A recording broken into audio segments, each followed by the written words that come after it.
Faly miarabantsika rehetra manaraka sy tapaka rehefa miandry fatratra indray any ity fandarana ity tony mazatra irahako manolotra amin'ny namana Lilira Farala sy Babarakotarso miarabanareo menata.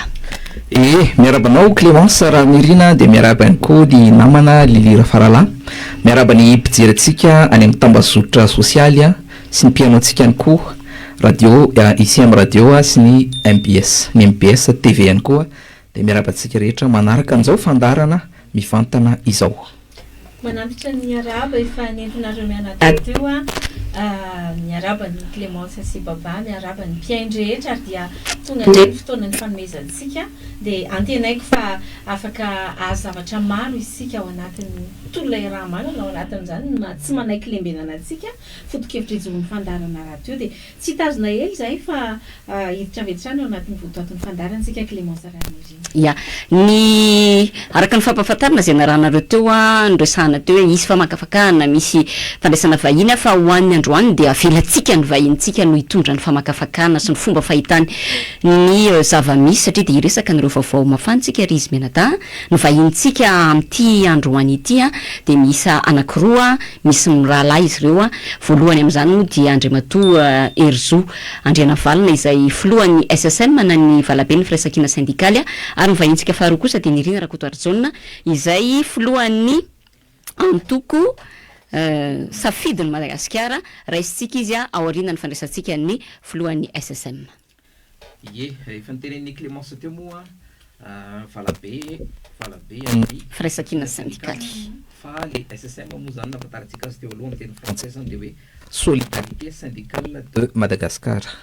Andrianavalona Herzo ny filohany dia izy no vahintsika voalohany. Araka ny efa fantatsika moa tenenina ny ampiandohany 30 minitra ny andraisana ny vahiny dia misy avy eo ny antso mivantana Antaribia 12 minitra iresadresantsika amin'izay vahiny zay na ny voalohany zany na ny faharoa tsy miaraka mety izy ireo fa miditra tsirairay dia ny toromarika fotsiny izay zany mba nafaran'ny namana teknisiana satria izay no efa traika fandraisana teto tamin'ny herin'ny ano toy izao ho antsika rehetra izay miaino izay miantso amin'ny telefônina zany raha voaray ianao dia avy hatrany dia tonga dia miteny satria ny lafin'ny teknika moa zany dia misy fahatarana kely segondra vitsivitsy zany hoe aza ianona tsony zany ilay feo miverina makany aminao fa ayanao somary ambanimbany kely le volume ny radio dia avy hatrany dia afaka miteny ianao izay miantso dia amin'izay mety tsara ny lafin'ny teknika. Ompatsy ivikany aloha na izany na zany dia ampiandohana ilay laharana ahafahana mifandray sy miantso anay satria fantatray fa be dia be anareo ny tiditra ato anaty fandaharana 038 65 116 07 038 65 116 07 tsy hoe vao mainao izay tsika dia iantso koa fa fanomezana fotsiny gazavaiko tsara zany ilay fizotran'ilay fandaharana hoe raisitsika ny vahiny voalohany ao aorian'ilay 30 minitra dia mazava hoe eo tsika manana fotoana ahafahana mametraka fanontaniana aminy miditra ny vahiny faharoa dia ao aorian'ny 30 minitra dia mametraka fanontaniana izay ao aorian'izay dia mbola afaka miditra ianareo izay manaraka ny fandaharana dia afaka tafatafa aminay telo mianadahy satria izay mihitsy koa moa ilay tena ampijoroan'ny fandaharana eo ny vahiny fa eo koa izay telo mianadahy mivoy an'ity hoe tsy manaiky lembena an'ity dia fotoanao antsika rehetra ity zany fa tsara ny azava izay fandamina rehetra ety ampiandohana. Ny fanirinay fotsiny satria ho hitanareo ny fantaniana izay ho apetraka telo mianadahy amin'ny vahintsika voalohany rehefa avy eo dia mba hifanojo amin'ny zavatra efa resahan'ny vahiny ao anatin'ny famelabelarana ny fantaniana apetrakatsika na izany na tsy zany efa miomana rehefa mivonona ny amin'izay mety ho fantaniana apetraka reo ny vahiny ho avy hifandimby eo. Zay ngamba ny rizy mianadahy no ela sa mbola misy fanamarihana? Tsy ampianasina ela isika araka ny efa fantatsika moa tamin'ny herin'ny fandarana voalohany ity zany fandarana faharoa ny fandarana tsy manaiky lembenana dia arak'izay lohatenin'ny fandarana zay tsy manaiky lembenana zany hoe miezaka izahay hitondra ny feoan'ny sika rehetra na ny eto Antananarivo na ny any amin'ny faritra hitondra ihany koa ny zavatra maharary ny vahoaka satria arak'le ndresany zay zany mba hoe maso mijery vava miteny izay tsy sahanareo tenenina ary sofina miaino ihany koa satria mila miaino aloha zay dia izay fantatra ny hoe inona no ampitaina araka ny tokony ho izy dia andraisantsika ny vahiny angamba dia misy hira anankiray nomanina izy ity nomaninay telo mianadahy manokana andraisantsika ny vahiny dia ho arahantsika izay hira izay. Raisitsika eto amin'ny plateau ary amin'ity takariva ity andre matoa Herzo Andrena Valina ifandresantsika teo filohan'ny syndicat SSM manano valaben'ny firaisankina syndicale miarabanao tompoko amin'ny vahiny ato anatin'ny fandarana tsy manaiky lembenana amin'ny takariva ity. Faly miarahaba nareo telo menada mpanolotra ny fandaharana dia miarahaba ny mpijery atsika ihany koa izay any atokantrano any sy ny mpieno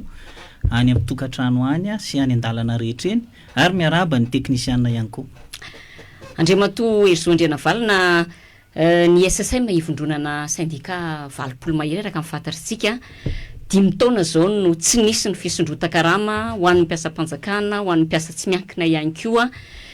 Tsy zany nefa nampanantena ny Andry Rajoelina tamin'ny 2024 fa nilaza izy ny anao mihoatra n'ireo olona mpitondra izay nitombiasany tamin'izany fotoana izany mangina manaiky ve nareo matoa mangina tsy miteny amin'izao fotoana izao na dia eo ary izay hoe tsy fisondrotan'ny karama ampiasam-panjakana efa ho 5 taona izay. Araka ny kabary izay natao tamin'ny voalohan'ny volana mety eo dia mitaky ny syndicat amin'izao fotoana izao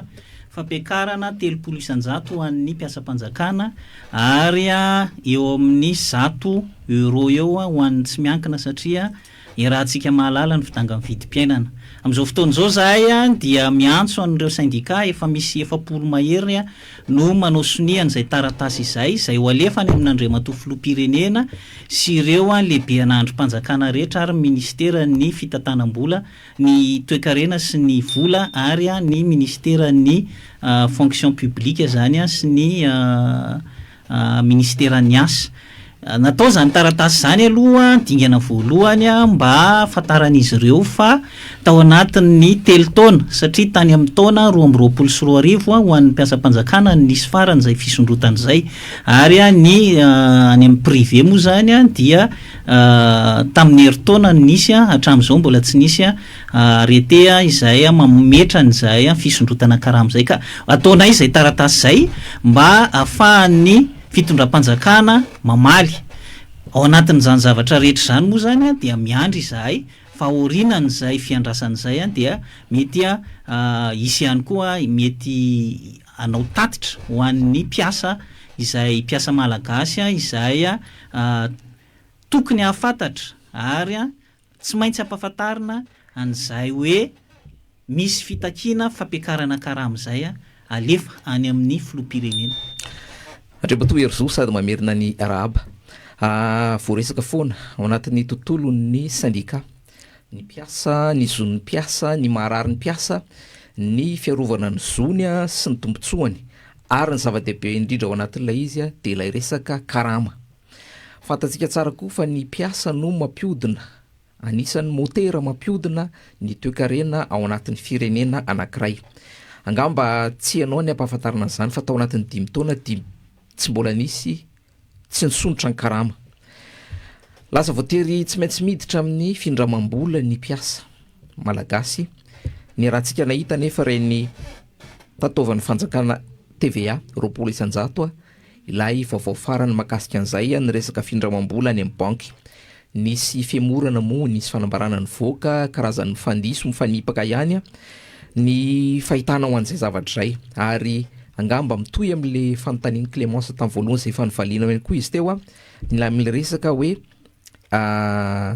fangatana fisondrotan-karama mampiasa izay nareo moa nitaky an'iny hoe 300 isan-jato iny tsy afenina koa fa anisan'izany ny SVS randrana syndikaly nitaky hoe $10 par jour zany hoe tafakatra hatrany amin'ny $300 isam-bolana dia ahoana ny fahitana ho an'izay rehetrarehetra izay indrindrindrindra moa zany le hoe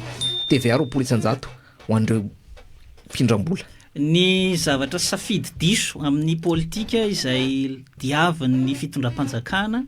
voalohany aloha dia nampiakarany banque centrale ny taux directeur ho 20 isan-jato. Manomboka eo amin'ny fampiakarana ny taux directeur amin'ny banque centrale zany dia mazava ho azy fa ny banque primaire dia tsy maintsy mampiakatra ihany koa ny taux d'intérêt ny findramam-bola any aminy. Ary zava-doza dia zava-doza ny mbola tataovana TVA 20 isan-jato an'izay findramam-bola izay satria efa nakariny banque centrale ny azy tsy maintsy hampiakatra zany ny banque primaire dia ny dikan'izay zany mbola tsy maintsy hampiakatra ihany koa ny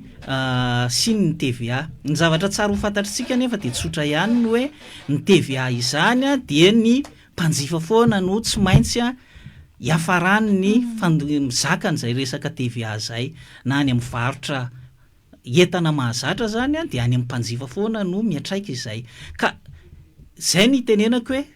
lalandiso izay ataon'ny fitondrana ny fampiakarana aloha voalohany taux directeur amin'ny banque centrale ary ny faharoa ny mbola fitataovana ny oetra io fantatritsika tsara fa isa-taona de milahatra mihitsy ny vahoaka tsotra na ao anatin'ny mpiasa ihany koa mindrana any amin'ireny microfinance na any amin'ny banque satria ny antony dia tsy ampy ny eo ampelantanany faharoa ny PME sy ny PMI na ozytsika le hoe petite et moyenne entreprise sy ny petite et moyenne industrie reny izay motera ny fampandrosoana ny firenena ara-toekarena dia mazana tsy maintsy mindrana any amin'ny banque izy rehefa ampiroborobo na anitatra ny orinasa keliny zany ka raha ho tataovana hetra dia mazava ho azy zany fa ho sahirana le orinasa ny zavatra tsara ho fantatritsika nefa eto Madagasikara de ny fisiny reny ary zay ny nampandroso any raha ijeritsika ny États-Unis d'Amérique de ny firoborobon'ny PME sy ny PMI tany amin'ny taona 700 tany zany no nahafahan'ny Amerikanina tonga amin'izao toerana izao isika nefa izany dia ny mifanohitra amin'izay indray zany no ataontsika de mba akivy an'ireo PME sy PMI tsy hindram-bola any amin'ny banque de akarina petahana n'ilay TVA 20% ka iza tsony ary zany no andraraha eto Madagasikara raha ohatra ka izany ny zavatra misy manarak'izany na ny mpiasa izay ao anatin'ny fahasahiranana tanteraka no mbola saina andohan-dohany zany de minoa maromaro ny ianareo fa izy rehefa matoa izy mitrosa ao anatin'le izy de tsy fananana no itrosana ka raha mbola ho tataovana hetra de veriko hoe tena famonoana ny mpiasa malagasy ihany koa zay zavatra zay ke verina fa tsy rariny ary tena politika diso ny nataon'ny fitondram-panjakana na piatran'izay hoe andeha piatran'izay so ihany fa mbola mandinika zany zareo rehefa torakovitra rehefa be dibe ny feonandeha de niemitra indray hoe miandry ny fanapahany gouvernementa izay vao ampiarina le izy izay foana no mavoan'ny fitondram-panjakana rehefa misy zavatra dia tokony atsoina aloha ny olona concerné fa tsy hoe alefa aloha le lalàna de aveo zay vao rehefa midona amin'ny talio menimenina ny olona de iverina tsy fahaizana mitondra zany tompoko inona mety mahatonga ny zafatkely manalera farala kely fotsiny inona mety mahatonga ny fanjakana manao an'izay hoe milasa mitady vola tsy mitady vola roa tataovana hetra hatramin'ny resaka findramam-bola tsy misy ve vola ny olana de zao fantatritsika tsara rehefa nampiakatra ny taux directeur amin'ny banque centrale aloha zany ny banque centrale de nilaza fa niakatra teo amin'ny 800 mahery kely teo ny taux d'inflation de mba ahafahana miady amin'izay taux d'inflation zay mba tsy hampiakatra be loatra nylay vola miparitaka amin'ny tsena de nakarina iny raha izay ny faharoa de eo ilay lazainy ministre ny vola hoe conditionnalité ny FMI mba ahafahana mahazo an'ilay FEX FRD fantatritsika tsara fa omaly 3 jolay no namoaka ny FMI zany hoe anao ny décaissement lay 700 tapitrisa $. Mazava ho azy zany fa rehefa jerevana ilay hoe décaissement 700 tapitrisa $, jerevana amin'ilay kanjirama, jerevana amin'ilay resaka TVA dia tena famonoana ny gasy majinika mihitsy amin'ny ankapobeny satria mbola ho resantsika eo ny kanjirama rehefa aveo fa amin'ny zavatra hita maso aloha zany dia famonoana ny gasy amin'ny ankapobeny ilay politika izay rehetrarehetra fepetra izay anireny ny mpamatsy volantsika dia miditra ihany koa le fanjakana fa tsy mba mieritreritra ahoana ireto vahoaka izay aza adino fa ny taona 724 ange dia tafiakatra 5.200 ny tany firoborobon'ny toe-karena taux de croissance zany tamin'izany fotoana zany dia efa niena tany amin'ny 2.7 tany hoany ny tany mantra ambanin'ny tena tany fantrana farany ambany zany amin'izao fotoana izao tsika nitrosa be dibe Madagasikara ary nitrosa izay teo anelanelany 7.4 sy ny 524 raha ampitahina ny talohan'ny 724 hatrany amin'ny 770 dia efa noarana zao fitondrana izao ny fitrosana tamin'izany fotoana izany midika zany fa makaiza daholo ary lay trosa be dehibe ireo nefany ny mahantra mbola voamay mitombo nisany ka zay le tenenako hoe lay politika ara-toekarena misafidian'ny fanjakana mihitsy no tsy mety ary tsy tafapita mahatonga an'izao mahantra mesahirana zao foana na ny mpiasa na ny vahoaka amin'ny ankapobeny ary ny firenena indrindra moa ireo orinasam-panjakana izay hitantsika tsara hoe raha talohan'ny taona 2024 dia mbola nanana avion zany Air Madagascar zany amin'izao fotoana izao hitantsika tsara fa na ny vol long courrier na ny vol régional dia samy tsy manao an'izay tsony miembotra anie zany Madagascar ary eo ihany koa ny jirama izay raha jerevana ny momba ny statistika ny jirama dia tamin'ny taona 2024 mbola positif ny résultat ny jirama amin'izao fotoana izao milaza miara-mahitsika fa hitantsika tsara amin'ny fahasahiranana mangitsikitsika mahazo an'izany orinasa zany izay mbola mety mbola ho resantsika eo ngamba feo manantsy ny arabanentina izy mianadahy fa zay avo nahazo fitenenana Andriamatoa Herzou Andrenaval ianao araka ny resantsika teo filohan'ny Valaben'ny Firaisankina syndicale manontany tena zany mandinika an'izy hoe inona ny tena olana ny fanjakana aminareo satria mankalaza fetiny asy ianareo tsy omena lalana andefasana mpitandro ny filaminana mihitsy aza akoatran'izay misy ireo antso-jay be dehibe miatra aminareo mpitarika syndikaly mivondrona ao anatin'izany randrana syndikaly sy ny sisa te antany aho zany hoe inona ny tena olana ilay fitondrana rajoelina aminareo SSM manokana ny zavatra saromariana ngamba ny fotsiny dia constat zay teneninao zay hoe izay syndicat rehetrarehetra nanao hetsika teto dia mitondra faisana avokoa na ny tapaka karama na ny tratran'ny affectation disciplinaire na ny miakatra fitsarana ary be dehibe ireo namana rehetrarehetra zay tratran'izany ny azoko tenenina fotsiny angambany dia hoe tsy mahazaka an'izay fanakiana an'izay ve ilay fitondrana ka dia manao an'izay famoretana izay ve no ny lokalokana tany amin'ny taona 2024 izay nandraisan'ny syndicat anjara sy ny taona 2024 izay nandraisan'ny syndicat anjara ihany koa satria dia zany no nampanantenaina tamin'izany fotoana izany ny fahalalahana amin'ny teny ny fahalalahana ara-syndikaly dia anisany natonga anay mijoro tao anatin'izany resaka izany kanefa hitantsika amin'izao fotoana izao fa ilay fitondrana mihitsy ilay fitondrana loranjy amin'izao fotoana izao tena tsy mahazaka an'izay fahalalahana maneho hevitra izay sy ny fahalalahana ara-syndikaly fa tonga dia manao barofo manao antso-jay manimba an'ireo mpitarika syndicat amin'izao fotoana izao. Herzou arasitraka ao hidirako avy hatrany le resaka natsitiko teo iverenako any amin'ny farany matsy le taona 2024 satria raha tsy diso ianao zao mihitsy ny tena kianja tena amin'ny 13 mena ny ray micro ino apetrako aminao amin'ny farany hoe tratra ve ilay tanjona tamin'ireny fotoana ireny inona le vahaolana entinao zany fa hidirako le eo amin'ny resaka jirama tsy afenina fanimpiasan'ny jirama amin'izao hitantsika ireny ny fitokonana tamin'ny afakomaly ny jirama mpiasan'ny jirama dia mikambana ao anatin'ny SSM zay tarinao ianao ny filohany raha nisy ny fitokonana manerana ny nosy fa tsy teto Antananarivo fotsiny ny olana moa tao anatin'ilay izy dia le sata vaovao lay statut olana ny lazainy zareo tao anatin'ilay izy koa dia le hoe tale jeneraly mikarama be nefa nivokatra zao irantsika mahita zao tonga hatrany amin'ny fangatana fametram-pialan'ilay tale jeneraly mihitsy ary satria misy vinavina androka mpiasa efa manarivo ny mahery raha tsy diso raha tsorina le izy Herzou Andrenaval amin'ny fomba tsotra inona marina ny tena zava-misy iverinay telo mianadahy iverin'ny olona izay miaino antsika amin'izao fotoana izao fa tena anisan'ny tsara toerana ianao amaly an'izay hoe inona marina ny tena zava-misy dia aboray eto lazao eto mazava tsara ho an'ny mpijery sy ny mpiaino antsika amin'ny mafilohan'ny SSM manao ny zava-misy sy ny vahaolana na koa tsy vahaolana fa zay tena hoe ao an-tsainao tonga de lasa hoe tompoko. Ny mikasika ny orinasa jirama dia betsaka ireo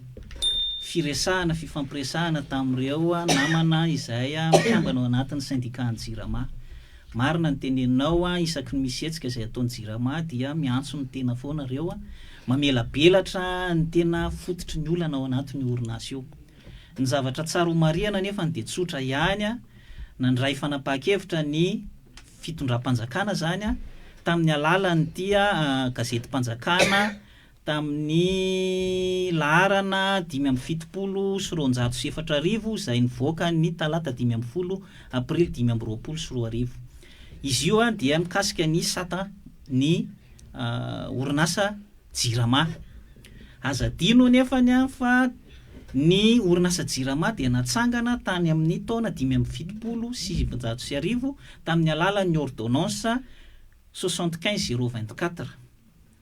Mahagaga zany amin'izao fotoana izao, manana olona be dia be mpahay lalàna ny ao amin'ny fitondram-panjakana, maninona nitsakitsahana ny ordonnance 75/024 fa tonga dia miditra avy any gazety-mpanjakana izay ny tale generalin'ny trésor no lazaina fa manao sonian'ilay izy, izay tsy misy idirany mihitsy. Eo zany mahavariana sy mahagaga ao anatin'ity resaka ity. Raha mametraka ny ministra ny vola toe-karena sy ny vola, nametraka ny hoe conditionnalité ny FNMI ny restructuration ny orinasa jirama, dia ametraka rehefa nanontaniana dia tsy privatisation io. Ao anatin'ny article 6 an'tia gazety-mpanjakana tia dia milaza fa misy capital social 52 milliards d'ariary izay mizara ho 2,600,000 actions amin'ny 20,000 ariary. Raha ohatra zany ka tsy mieritreritra ny privatisation ny fanjakana dia maninona no asinany izay 2,600,000 actions izay raha izay. Ny faharoa dia ao anatin'ny tsy fanarahan-dalàna tanteraka ihany koa nanaovana an'ity gazety-mpanjakana ity izay nanaovana an'ity statut ity. Voalaza ao amin'ny article 13 fa ny conseil d'administration dia misy 3 représentants secteur privé. Fantatritsika tsara fa ny secteur privé dia manana intérêt anatin'ny orinasa jirama satria mety mampiasa jiro izy, mampiasa zavatra be dia be izy hanodinana ny orinasa. Neo voalaza ao anatin'ilay article 13 io ihany fa ny membre ny conseil d'administration dia raha misy fifanoera-tombotsoa goavana manotoana amin'ny fahafahanana ny asany amin'ny fomba tsy mitanila dia voaroaka avy hatrany. Ka ahoana moa zany tsy mifanohitra ve zany satria ny antony ny ilay membre ny conseil d'administration anankitelo izay avy amin'ny secteur privé tsy maintsy misy foana izay conflit d'intérêt amin'ny asan'izay manoloana ny jirama satria mampiasa jiro sy rano daholo ireo. Zay zany dia antony anankiray antony tenenana ao anatin'le izy. Itsika izay sarambabe vahoaka mampiasa ny jirama dia te hiteny amintsika hoe tsy mampiasa ny jirama tompoko ny tokony toraham-bato. Satria ny antony dia tsotra, manatanteraka ny politika mpanjakana foana izy, nisany izy ampitondra teo na tamin'ny andron'ny président Ratsiraka na président Zaf na président Ravalomanana na président Rajoelina na président Rajonary Mampianina, dia ny politika izay nentina ny tantanana, ny politika ny angovo no ny tanterahany manatanteraka manao ny asany fotsiny izy. Tsy izy no mampiasa vola ao anatin'ny jirama, fa io zany tsara ho fantatritsika dia ny lalàna tany amin'ny 1998 izay napiditra ny libéralisation ny secteur na production nahatonga an'izao fahoriana ngeza be mahazo ny orinasa jirama izao. Ka rehefa izany dia napiditra tao anatin'ny production zany dia napiditra nireo orinasa tsy miankina ireo mba hanao production ny fanjakana. Rehefa tafiditra ireo, tsara ho fantatritsika zany dia n'izao hoe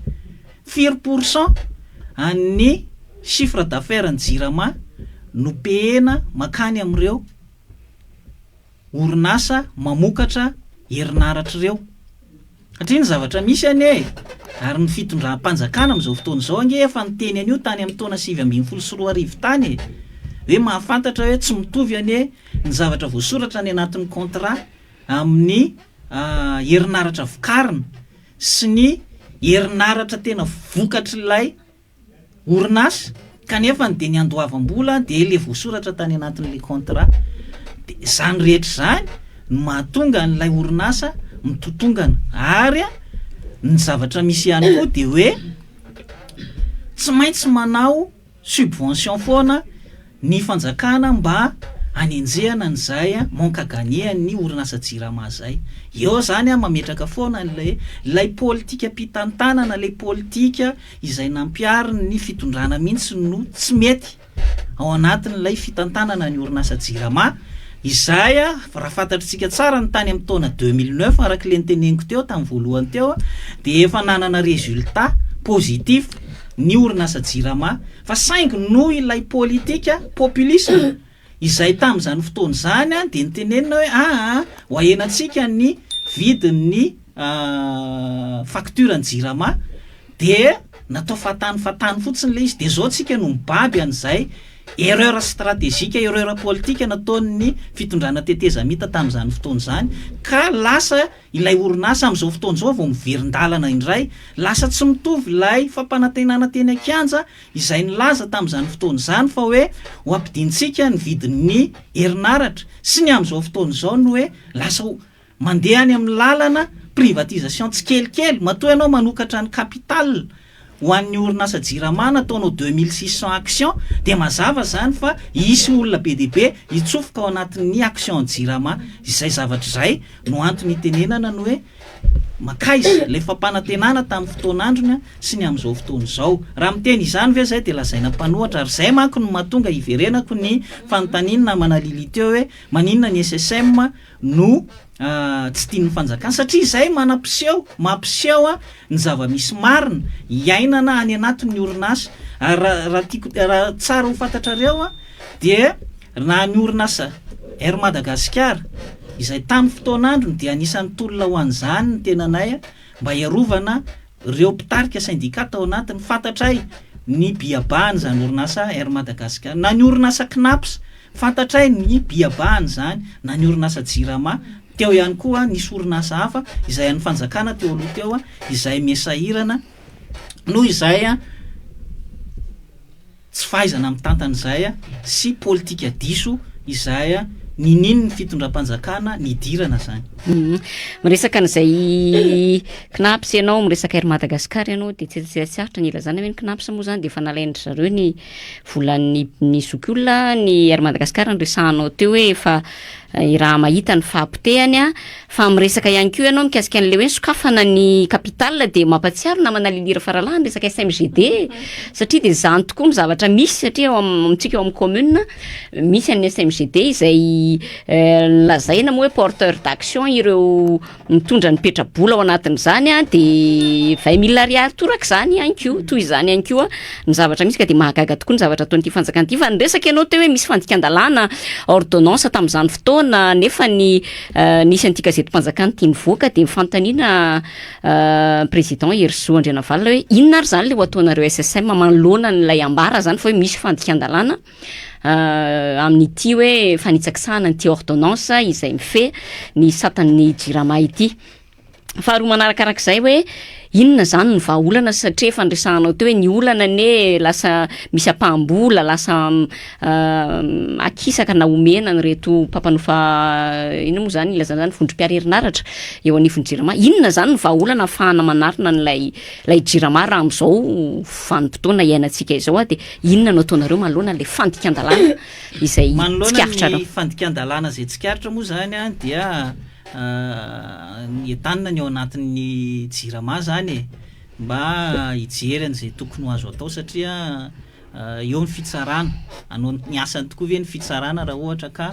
misy zay ny zavatra zany faharoa manana ny izay embarany sy eritreriny atao ny mpiasan'ny jirama iveriko fa tsy de tena hidirako lala fa izahay SSM kosa de manohana n'izay zavatra rehetra ataon'ireo mpiasa ireo amin'ny maha syndicat azy faharoa inona ny vahaolana amiko zany vaolana foezaka dia tsotra mila manana volonté politika ny fanjakana. Ny inona mifototry ny olana aloha dia arak'le nitenenina teo hoe misy an'ilay loi tamin'ny 1998 nanaovana libéralisation ny secteur production io zany. Amiko zany dia io ny tokony trandrahana sy jerevana aloha. Raha tena manana volonté politika ny fanjakana de renationalisena aloha io. Raha izay. Faharoa de rehefa tsy manana volonté politika indray ny fanjakana dia ampiasao ny SPM na ilay tsika manana le SPM izay mpanafatra vary moa nanaovan'ny fanjakana azy rehefa tonga ny fotoana période de soudure zany de lasa manafatra vary ny fanjakana mba ahafahana mampidina ny vidin'ny vary eny an-tsena. Ina moa tsy anaovan'ny fanjakana an'izay hoe manafatra solika ny fanjakana amin'ny ampiasainy ny jirama satria ny solika ampiasainy ny jirama zany de ireto compagnie anakefatra reto no anjifany azy de amin'ny vidiny izay mampimenimenina ny mpiasa ao anatin'ny jirama ihany koa zany zavatra zany dia maninona moa satria ny fanjakana tsy tokony hakatombony de izay vidiny tena vidiny any am-potony no ividianany jirama azy mba ahafahana manarina an'izany orinasa izany. Izay zany no tena ary eo ihany koa zany ny satria aninjehany fomba ny fitondrana an'ireo mpiasan'ny jirama dia rehefa mangotrangotraka tamin'ny voalohany manko de lay DG Vazano ninjehan'ireo fomba ny fitondran'ireo fa anisan'ny hoe mikarama be sy ny sisa kanefa tsy hitakory fa mbola eo ihany le délestage. Dia rehefa hoe ietsika amin'izay indray ny mpiasan'ny jirama manoloana nyity statut izay tsy ara-dalàna ity zany dia tonga indray mamely an'ireo mpiasan'ny jirama ireo mpangalatra solika sy ny sisa. Za tsy miaro an'izay mpangalatra solika. Anjaran'ny mpangalatra solika no miatrika ny fitsarana rehefa tonga ny fitsarana azy. Zany kosa aloha tsy tokony fampiarovana ny mpangalatra mpamoaka volamena 730 kilao ny vadika via tsisy iaro an'izany mihitsy fa zany ary mahagaga hoe aiza amin'izao fotoana izao ny fitsarana momba n'ireny olona ireny sy ny resaka bois de rose sy ny volamena sy ny sisa ireny zany.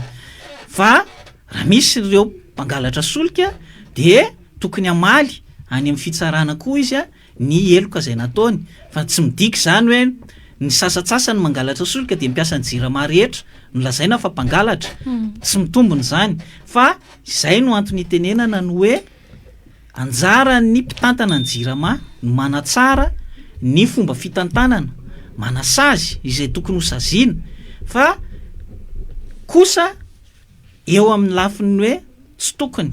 ho privatisena amin'ny ampahany na hidirana tsy kelikely ao anatin'izany fisokafan'ny action zany fanokafana an'izany action zany ny orinasa jirama zany. Izany no mahatonga anay zany miteny satria rehefa fampiresaka tamin'ireo mpiasan'ny jirama nanazava izy ireo no hoe tsy faoty avaty aminay any no mahatonga an'izao délestage zao izay koa nge tsy te ho voatorabato satria tonga any atokantranony olona zay alika masika no sainy mamoa anay zany ny zavatra mahazo ny mpiasan'ny jirama hitantsika tsara ngamba ny fa rehefa misy poto sy ny sisa ireny riska be no mahazo an'le mpiasan'ny jirama mora pitenenana ao atsika mpanjifa le izy za mpanjifa ary sarotiny anisan'ny mba miantso any 547 iny ary tezitra mafy fa rehefa nazavaina amiko le izy zao le fototry ny olana de hay ve le izy ka izay ny fototry ny olana dia everiko hoe anjarantsika vahoaka no manampy an'ireo mpiasan'ny jirama satria fiandrianam-pirenena ny orinasa jirama ka tokony arovana arak'izay. Ya, anisan'ny voaresaka foana moa ny hoe ninona lazaina de ilay mpiasan'ny jirama ny voatorabato aloha hatreto ny zava-misy any tokantrano jiro tapaka rano tsy mandeha mampitabataba ny olona ireny zavatra rehetra ireny fa zay ny antom-pisian'ity fandaharantsika ity mampafantatra an'ilay zava-misy ary fantatray fa nanezaka ary izay telo mianadany tondra izay mety ho fanontaniana manitikitika atsika de isika ihany koa de manana izay ho ambarantsika ao anatin'ny fandraisana anjara rehefa avy eo patsahivika any hoe afaka iresaka mivantana amin'Andriamatoa Herzo izay filohan'ny SSM sika rehefa avy eo ny 038 65 116 07 no larana iantsona rehefa tonga izay fotoana izay fa akoatran'izay de manana fotoana zany izy ahafana mamaly ny etaetantsika rehetrarehetra ao anatin'izany etsy andan'izany Andriamatoa Herosoa anisany resahana ihany koa ianao anisany nanangana ilay CRMA ilay syndicat ivondrona ny mpamokarana sy ny mpanjifa andao resantsika kely aloha ny mahakasika an'izy iny mialohany ampidirantsika ny mpiaino any tokantrano izay maniry tafatafa aminao. Ny zava-misy zany dia tsara ho fantatritsika fa ny syndicat zany eto zany zao dia mbola ivondrona ny mpiasa amin'ny sehatra miankina amin'ny fanjakana na amin'ny fonctionnaire, ny sehatra tsy miankina amin'ny fanjakana na amin'ny privé ary ireo izay miasa tena zany. Ny tantsaha dia tena anisan'ny faralan'olona ao anatin'ilay izy ka tsy dia misy mijery firy loatra ny tantsaha. Fantatritsika ny coopérative dia efa tsy dia manao ny asany firintsony ary tsy omena lanjany firintsony. Izay ny antony natonga an'ireo tantsaha sasasasany izay nanantona ny hoe mba inona no azo atao fiaraha-miasa. Eo ihany koa ny fiarovana ny zon'nym-panjifa satria tsapa fa betsaka ny fikambanana miaro ny zon'nym-panjifa fa hitantsika ny fomenomenona ny olona amin'izao fotoana izao hoe tsy manao ny asany araka ny tokony ho izy, midangana ny vidim-piainana, midangana ny saram-pifandraisan-davitra, toy ny misy antony 20% tony, toy ny resaka jirama tony, be dia be ary reny ny resaka mobile monnaie satria manao izay tiany atao ny opérateur amin'ireny ny mobile monnaie reny te hampiakatra izy dia mampiakatra ny tarifany sy ny zavatra ohatr'izany zany. Ka teo no natonga an'ilay hoe ndao ary atsangana ity CRMA ty mba hampivondrona izay olona betsaka ao anatin'ilay izy izay heverina hoe tokony mila fiarovana. Izay no antony natonga an'ilay fananganana an'ilay CRMA. Eny ary tompoko raha sitraka ao Andriamatoa Herosoa Andrena Valina dia ampidiritsika ny antso antaribia 038 65 116 07 afaka miditra amin'ny antso zany anareo 038 65 116 07 Andriamatoa Herosoa Andrena Valina no vahintsika atao anatin'ny tsy manaiky lembenana mandra-pahatonga ny antso voalohany Herosoa naverinao indroa na mafisiny lili teo indroa eno tafateny teo hoe tsy tokony mpiasa ny jirama no toram-bato. Iza zany tokony toram-bato ary misy tokony toram-bato ve dia toizako hoe le fanontaniana efa matonany maro ianareo tao amin'ny SSM indrindra ianao no tena tabataba fa ohatrany tsy misy mihainotsika dia iza tsy le DG vazaha ve?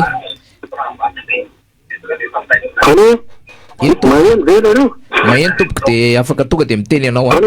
eny tompoko tonga dia mitenena vao afaka resaka fanontaniana amin'le SSM ny fanontaniana zany tonga dia teneko hoe nareo ve tsy hevitra fa tsisy raharaha iny ny fanjakana ny apotika an'le Madagasikara rehefa ohatra ka ny tombotsoa manokana no azony sona tompoko. Mazava be zay Herosoa tsisy raharaha iny fanjakana ho izy teo satria raha fanazavana teknika nentinao teo sy nefa nentinao hatramin'izay dia marina ny ten'le olona teo hoe tsy miditra any ambilanina fa ny herinaratra tapaka no hitany ny rano tsy mandeha dia ahoana ny avalinao an'izay. Ny zavatra avaly an'izay ngambany dia tsotra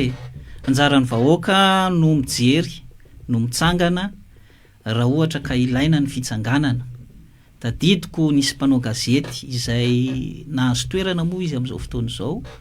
tamin'ny fitondrany ny Ngiara Jonary Mampianina dia anisan'ny teny mihitsy hoe ny fidinana an-dalambe dia zo fototra. Heveriko fa tsisy maharatsy an'izany raha ohatra ka manaiky an'izany ny vahoaka dia ny vahoaka zany no tokony manao an'izay. Fa ny anahy mbola averiko indray mandeha no hoe ilay fitondrana mihitsy eny diso ilay politika hitondrany azy amin'izao fotoana izao izy kenda za dia miteny amintsika fa schéma izay nitondrana an'ity raha mamaky an'ity gazety mpanjakana ity zany dia mitovy amin'ilay schéma ny Air Madagasikara no hoe nyvonoana mihitsy aloha le orinasa Air Madagascar dia natsangana le Madagascar Airlines dia inona ny zavatra nitranga tsy manana ninina tsony ilay Madagascar Airlines fa lafo daholo ny fananan'ny Air Madagascar tsisy avion tsony ao zany ny zavatra misy mitovy amin'ny tamin'ny fotoanandro ny Solima rehefa nasaina ny privatisena ny Solima dia inona ny zavatra misy izao fijaliantsika izao milahatra carburant-tsika amin'izay tian'ny orinasa tsy miankina anaovana ny carburant dia lasa manaraka ny sitrapontsika izay vediavintsika misy olona miantso ve tapaka dia ahoana le fantanina teo iza ny tokony toram-bato le fomba fiteny moa le toram-bato fomba ahoana moa le toram-bato satria le izy hitany Herzo le izy zany araka le niteneniko teo teny efa niteny foana isika teny efa niteny foana eny efa amapolo taona maro fa dia mbola io ihany tsika io 2024 tsika zao volana Jolay efa mazava nga mba niteniko teo ny olana dia ny décision politique sy ny avy amin'ny mpitondra ny io DG vazaha io tsy mahay manao miracle tsy possible ny anaovany miracle tsy possible ny anaovany mpiasany jirama miracle efa nanome vahaolana teo hoe ampiasao ny SPM manana ny FSM koa tsika ny fonds souverain atao ina le fonds souverain so dia zany no tokony mba ampiasaina aloha mba ahafahana manao approvisionnement na carburant mividianana carburant ny orinasa jirama dia rehefa aveo averin'ny jirama amin'ny FSM volany dia carburant amin'izay fotoan'izay izay ny vidiana any ampotony mihitsy tsy makatombony mba mampiena n'ilay charge ny jirama efa misy antso tafiditra ao miaraba tompoko afaka amin'ny teny avy hatrany ianao allo eny tompoko afaka amin'ny teny avy hatrany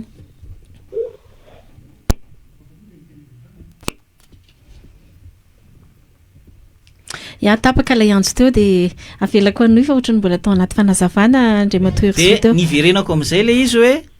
iza ary ny tokony hotoram-bato dia mamerina hoe tsy mahay manao miracle ny mpiasan'ny jirama tsy mahay manao miracle ireo staffny jirama reo na ministera ihany koa ary fa volonté politique miainga avy any amin'ny faratampony io donc zany ny any amin'ny faratampony mila mahita vahaolana amin'io ary ny vahaolana tsy ity ny vahaolana tsy mamaolana mihitsy ity satria ny olana amin'ity dia rehefa ny privé niditra ao anatin'io dia fantatritsika tsara hoe anahoana sy anahoana no suiteny zany zavatra rehefa privé zany privé nge natao hitady tombony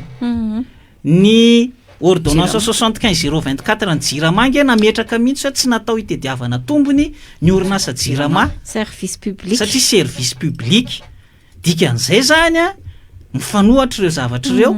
ity amin'ny gazety mpanjakana ity matoa napetraka hoe société anonyme tsy maintsy hitady tombony io zany dia iza ny vomafy itsika mpanjifa ihany ny vomafy tsika vahoaka ihany ny vomafy resahana teo mikasika ny CNAPS resahanao teo resaka Air Madagascar te hiverina kely amin'ireo orinasa ireo izay ny fandraisany moa zany dia samy sahirakirana satria hidirany na rehefa tsy fanjakana dia olona kaiky ny fanjakana resaka CNAPS tsika mety misy vaovao azy zaraina ve momba ny hoe nanahoana nisy an'ireny volany indramony ireny indramony commune urbaine Antananarivo mety inona ny vaovao farany re anareo teo anivon'ny SSM satria mpikambana ao anatin'ny SSM ihany koa ny syndicat eo anivon'ny CNAPS dia momba ny Air Madagascar te antany hevitra ao ihany hoe io moa zany efa hoe Madagascar Airlines mety inona ny azo nataona dia efa tsy azo atao tsony ary ny nafahana nanavitra niny orinasa ino zany na Air Madagascar iny zay mampalahelo tokoa ny sary zay miparitaka any Facebook fa dia efa atao pièce détachée moa zany zay ny zavatra misy ireo fiaramanidina zay nanana ny Air Madagascar fahiny dia anapiko elan'izay koa nga mba Herzo raha misy koa zavatra tsy nantaninay na ohatra hoe tsy nantanin'ny mpiaino dia efa teritery ihany efa 10 minitra sisy le fotoanantsika dia sady hoentinao ihany koa nga mba niteny amezanao zay tsy nantaninay teto ny mikasika ny orinasa CNAPS tsy dia tena manana vaovao aloha momba ny hoe naverin'ny commune sa tsy naverin'ny commune ilay volany indramina tao amin'ny CNAPS fa amiko fotsiny zavatra ohatr'ireny dia mamoa fady saripady satria ny orinasa CNAPS dia tsy banky ka atao indramam-bola zany zavatra zany tena tsy mety ary zay le antony tenenako hoe le resaka fitantanana ny eto amin'ity fireneny ity ny tena olany ny mpitondra ve dia tsy mahay an'izany hoe zavatra tsy azo atao nefa atao tsy mety zay ny resaka ero Madagasikara dia mbola ireny teneniko teo ihany hoe olana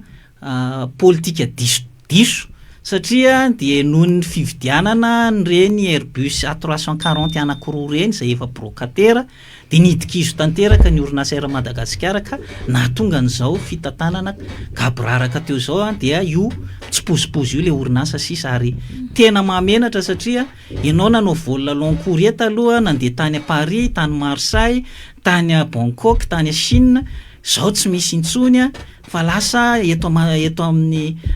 national sisa ny zavatra ataonao na ny régional raha taloha nanao Kenya, nanao Afrique du Sud sy ny sisa nefany zao tsy isy tsony mamenatra zany zavatra zany ka zay le teneniko hoe ny fitantanana firenena dia mila famatorana io ary mila fianarana ihany koa io olona mba mametraka an'izay fa raha ohatra politika diso sahala amin'io dia everiko fa tsy mety le hitondrana ny firenena zany ianao koa zany rehefa ohatra ka tsy mba mahay ianao dia mba tokony mihaino ianao fa tsy rehefa tenenin'olona dia ho tezitra zay mahavoa amin'izao fotoana izao ny fitondrana amin'izao fotoana izao tsy dia miraharaha loatra ny olona mba manam-pahaizana fa maniliky indray ary amin'ny ankapobeany ary rehefa tratra amin'ny famarinana dia tsy miraharaha zany ny zavatra misy zany ka iveriko hoe tsy fitondrana firenena tsy atao sahala amin'izay fa fitondrana firenena dia fahaizana miaino ny be sy ny maro allo ampidiritsika le appel miaraba tompoko afaka miteny avy hatrany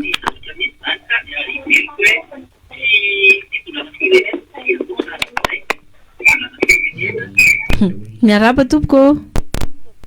en attente merci de misy tiako anontaniana kely fanamariana kely aloha zany efa mamarana moa sika fa nresaka nle resaka knapsa teo Clémence Rarinirina nresaka ihany koa président Eriso teo hoe tsy misy tsy manana vaovao marina zany sy mahakasika n'iny knapsa iny dia tsara mariana fa ny fivorian'ny filan-kevitra municipal farany dia tena tsy niatrika atsika ny filohan'ny SMGD zay ny andrasana fatratra n'izany tatitra izany zay ny lazako hoe antony naresy lahatra anay telo mianada hanao an'ity fandarana tsy manaiky lembenana ity dia ny hoe hijoroana amin'izany zavatra hoe tsy rariny miatra amin'ny vahoaka zany te antany anao ho anao manokana zay moa zany ny fanapaha-kevitra nyraisinay hoe hanao an'ity fandarana ity afana mijoro manohana ny malagasy rehetra satria tena resy eto amin'ny tanitsika ary tena hoe tsy afa-mitraka zay miteny ho itsika teo tratry ny antso-jay ianareo ankalaina manokana mihitsy asa misy azonao ambarasy amin'ny tinana aveo mahakasika an'izay tsy manaiky lembenan'izay indrindra zay mampahery anareo telo menada satria rehefa jerena tokoa miparcournareo telo menada dia anisan'ny victime tamin'izao fitondrana izao ianareo ary ny zavatra nijoroanareo nefa dia ny fahamarinana ka mampahery anareo ary tsara be ilay thème hoe tsy manaiky lembenana fa tokony ho an'ny vahoaka malagasy rehetra izay tsy manaiky lembenana izay vainty ho ny ray manonja ny kapokatsika any atokantrano mihitsy no efa voakitikitika satria dia enao efa mitrosa mbola tediaviny zalaho tataovana 20 isanjato indray ny zanabolanao ny aty amin'ny rano fisotronao sy ny jironao dia efa tsy mandeha araka n'izay tokony ho izy nefa ilay politika izay tiandry zalahy hitondrana an'le izy dia politika izay tsy andehany amin'ny tokony ho izy fa efa hita dia melo hoe hidofotra amin'ny poto sahady ary mbola mety hitondra fahampantrana lalina firenena ihany koa zany eny tompoko afaka miteny avy hatrany ianao afaka miteny avy hatrany eny tompoko ohatra na zao eny tompoko raha ohatra na zao hoe tsy manaiky lembenana azonao azoko tsara mihitsy le tena ara-pingavana hoe tena tsy manaiky lembenana nefa aza miandro retour atony tapatapaka be tsy tanao hoe oaiza zany dia ahoana zany tokony atao alonga ny alefatsika any amin'ny président Herzo zay fantaniny zay hoe ahoana zany tokony atao miresakisika mantsy hoe jirama manana problème manana olana am'ty sata ity manana olana amin'ny télé général vaovao tapahana am'izay ngamba le téléphone fa anapiko an'izay fantany Clémence zay mba mangataka tsy hoe afatra hevitra tolo-kevitra avy any aminao indrindra ny avy aty amin'ny fanoherana moa zany tsy afenanao ary ty ijoroanay ty Herzo ho antsika mpijery sy mpanaraka atsika zay telo menada de avy aty amin'ny fanoherana tsy mamenatra anay miteny an'izany tsy mety aminay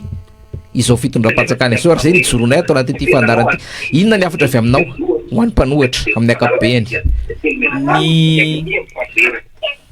amiko zany misy tafiditra raisina le antso atarbe Allô mbola miresaka antanareo efa afaka miteny ianao ka allô zao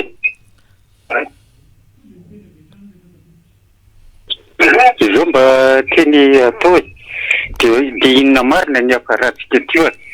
izy ty tota me makany amin'ny fahasairana mbe ihany tsika menakavy ty marina fa mba azonao iantoka ihany ve mba misy teny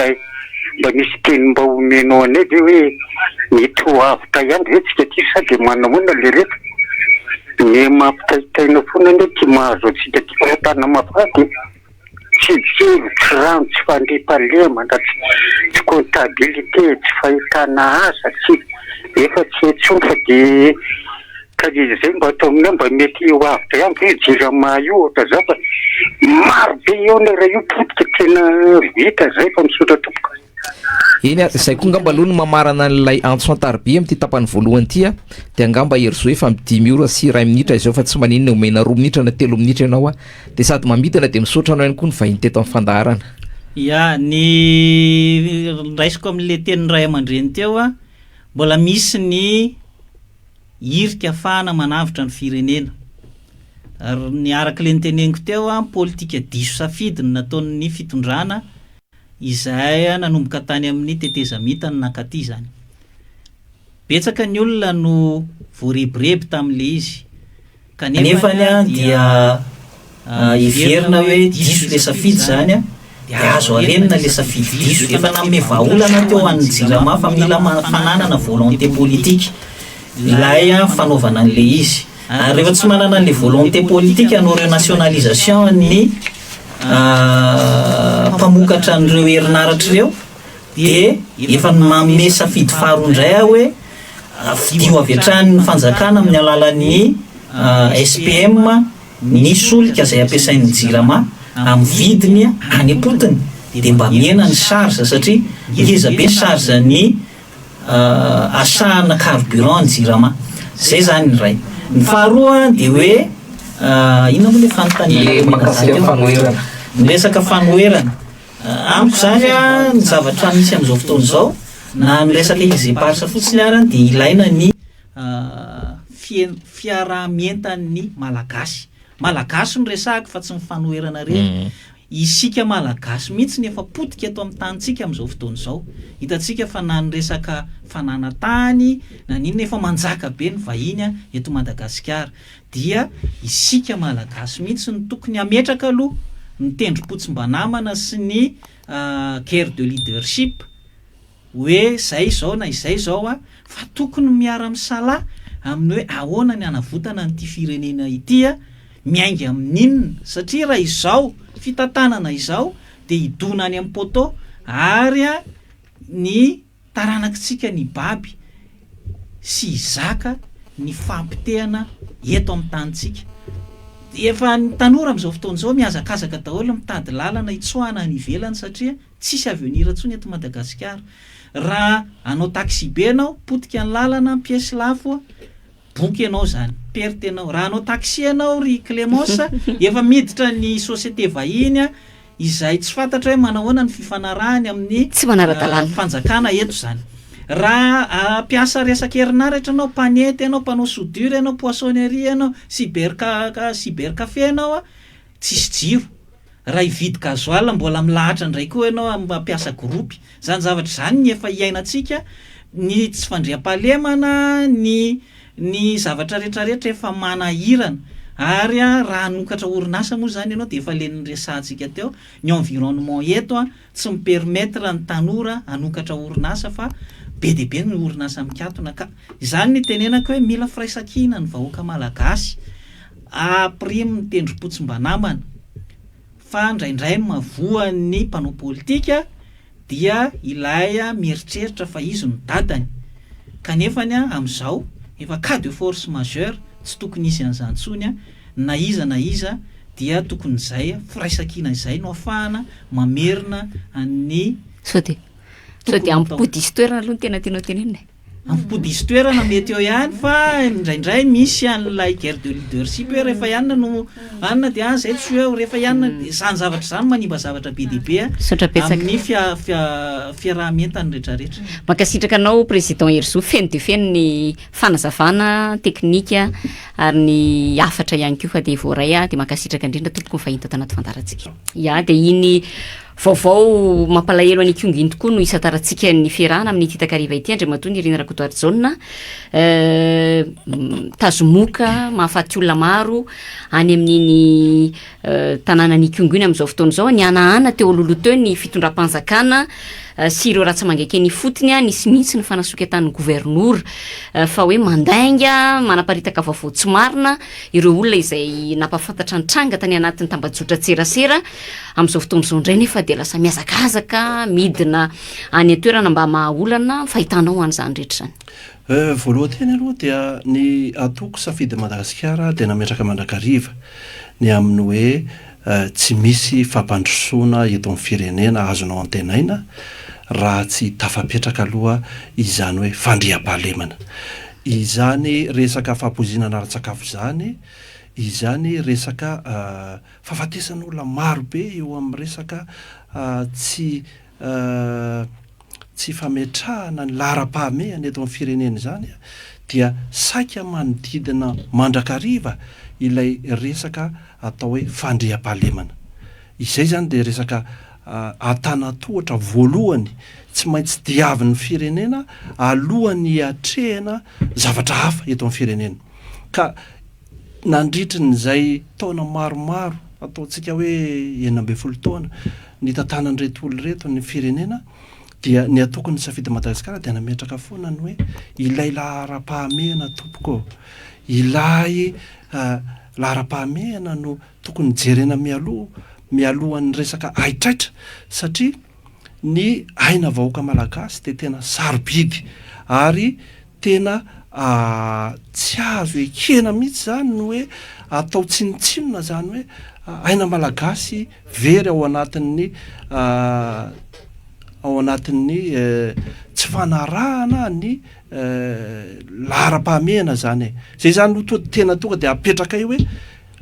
azafady tompokoa ny aina malagasy dia mipetraka ambony de ambony ao aminatin'ny rafitra misy eto amin'ny firenena ka mampalahelo zany ny zavatra miseho eto amin'ny firenena satria noho ny tsy fahaizana ny lahara-pahamehana dia misy ny ainana foy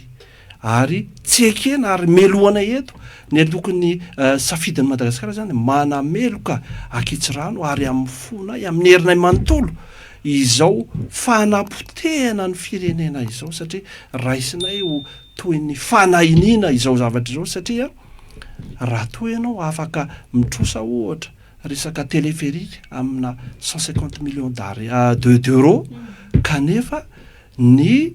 priorité amin'ny resaka fitsaboana amin'ny resaka fandriam-pahalemana amin'ny resaka fanabeazana dia hodinao tsy hita de tsy azo ekena tompokoa eto amin'ny firenena hono andriamatony Irina Rakotoarizona ho isika malagasy hoe fahasalamana ny voalohan-karena idirantsika ny lafin'ny politika amin'ny ankapobeny rehefa aveo voaresaka teo makasika n'ilay hoe lahara-pahamehana sy ny karazany fa hijanonako kely le resaka ikongo raha ny vaovao faraparany tato ato dia nofoazina ny CVO izay atambavy tamin'ny andron'ny coronavirus CVO moa zany raha tsy diso any fanalavana azy de le hoe Covid organics isika ianao mety manandratra kefa amin'ny resaka fitsaboana tsy fantatro fa raha ty amin'ny lafin'ny politika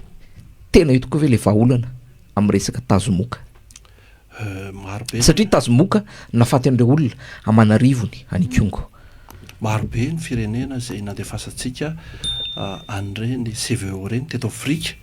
mikasika ny resaka coronavirus zany resantsika eo fa ny resaka tazomoka koa hafa fa tsy tena azo ampitahaina tsy mitovy na tsy tena afaka ampitoviana amin'ny resaka tazomoka tamintsika mbola nianatra baba tany amin'ny ambaratonga voalohany tany amin'ny T1 tany fanabeazana fototra dia nomena nyreny atao hoe nivakinina ary isan-kerinandro tsika rehetra ireo dia samy nandray an'izany nivakinina zany zavatra miseho nefa amin'izao fotoana zao najanona ne reny tsy misy resaka zany prévention reny nivakinina omenantsika reny ary hiadivana indrindra amin'ny resaka tazomoka zay mety anjony mpianatra mety anjony vahoaka malagasy amin'izao fotoana zao najanona ny resaka traitement préventif ny resaka tazomoka ary mahagaga fa amin'izao fotoana enantsika zao dia mitranga zany le valinaretana resaka tazomoka manjony ankizy manjony mpianatra ary ny tena mampalelo dia raha ny resaka eno zany dia ny hoe reo olona reo dia saika niambina ny tanimboly sosana tri zany misy mangalatra ilay voly le fambolenao dia voatery zany ianao miambina an'le vary ohatra eny a-tsaha dia sendra n'le tazomoka manapateny manapaka ainy le CVO mantsy sady préventif no curatif zany hoe sady misoroka no mitsabo hono aloha nde sahantsika ny zavatra tsara mariana aloha dia matoa tsy nahatratra ny tanjona zay nikendreny fitondram-panjakana tamin'izany fotoana zany ny zavatra ny andrasana tamin'ny CVO nandritra manerana an'ireo firenena maromaro izay fanerasera Madagasikara le CVO dia misy zany olana eo amin'ny resaka efficacité amin'ny otrikaretina na amin'ny aretina zay nitranga teto amin'ny firenena na hatrany ivelany zay aloha zany dia tsy afaka lavina kanefa iza dia manizingizina ny amin'ny hoe matoa nandritry ny taona maromaro ampolo taona maro voaro isika malagasy tamin'ny nampiasaintsika ny vakinina hatram'izay fotoana ela be zay dia efficace zany ny vakinina matoa mba navita stabiliser ny situation teto Madagasikara ka eo indrindra zany no tiako isariana ny saintsika ny hoe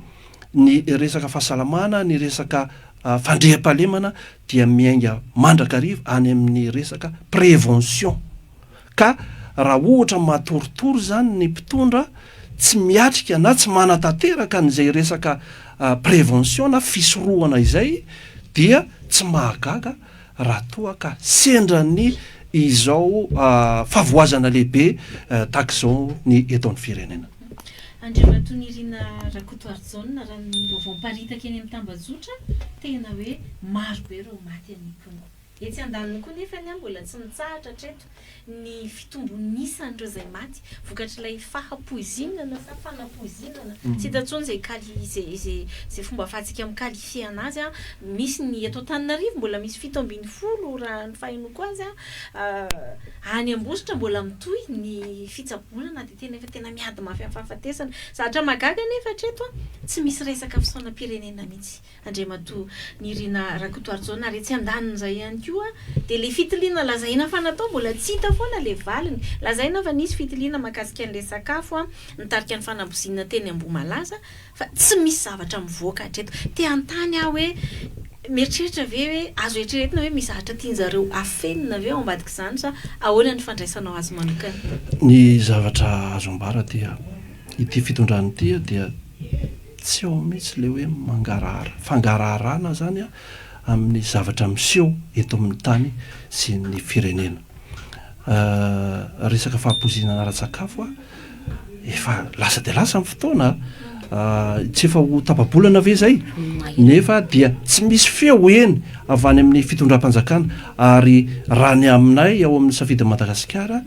dia tahak'izao ny proposition na ny sosokevitra hoentinay zany ny amin'ny hoe rehefa misy zany akora na ingrédient izay itoerany ayay hoe niteraka mety hiteraka izao fampizona ra-sakafo zao dia tsy misy ambahamba fa eo ny eo ihany de tokony asorona any amin'ny rayon rehetra any amin'ny grande surface zany aloha satria na dia aina malagasy ray ary dia sarobidy loatra ary tsy azonao vidiana izany ny dikan'izany zany dia raha ohatra any amin'ny resaka menaka ny olana any amin'ny resaka tsy fantatra dia tokony asorona daholo aloha mandra-pahatonga ny valiny analizy mba tsy isiny ny famparitany ndray ny tranga na ny olana eto amin'ny firenena zany hoe mahavariana mahatalanjona le fanjakana le mpitantanantsika ohatrany varimbariana ohatrany tsy mihetsika kanefa mitohy ihany zany le famoizana hain'olona eto amin'ny firenentsika izany zany de melohanay satria mila mandray andraikitra farak'izay aingana ny fanjakana ny amin'ny hoe nananana ayay tahaka ny gouvernora tany Mahajanga hoe tokony atsahatra aloha ny fanjifana an'ity menaka ray ity any anay ao amin'ny safidy Madagasikara de ny amin'ny hoe alana farak'izay aingana eny amin'ny rayon rehetra eto Madagasikara izany menaka ayaina ho mety hiteraka n'izany fahavoazana zany satria entina isoroana ny aina malagasy mety ho lavo ndray eto amin'ny firenena amin'izao vanim-potoana iainantsika zao eto de manararoatra satria ity zavatra resahantsika ity zany dia mipaka any amin'ny resaka tsy fandriam-pahalemana ary ao anatin'izany ihany koa zany raha tiana tsorona zany ny resaka de ny hoe insécurité alimentaire zany ny resaka eto eto Madagasikara amin'izao fotoana zao rehefa tena mandinika isika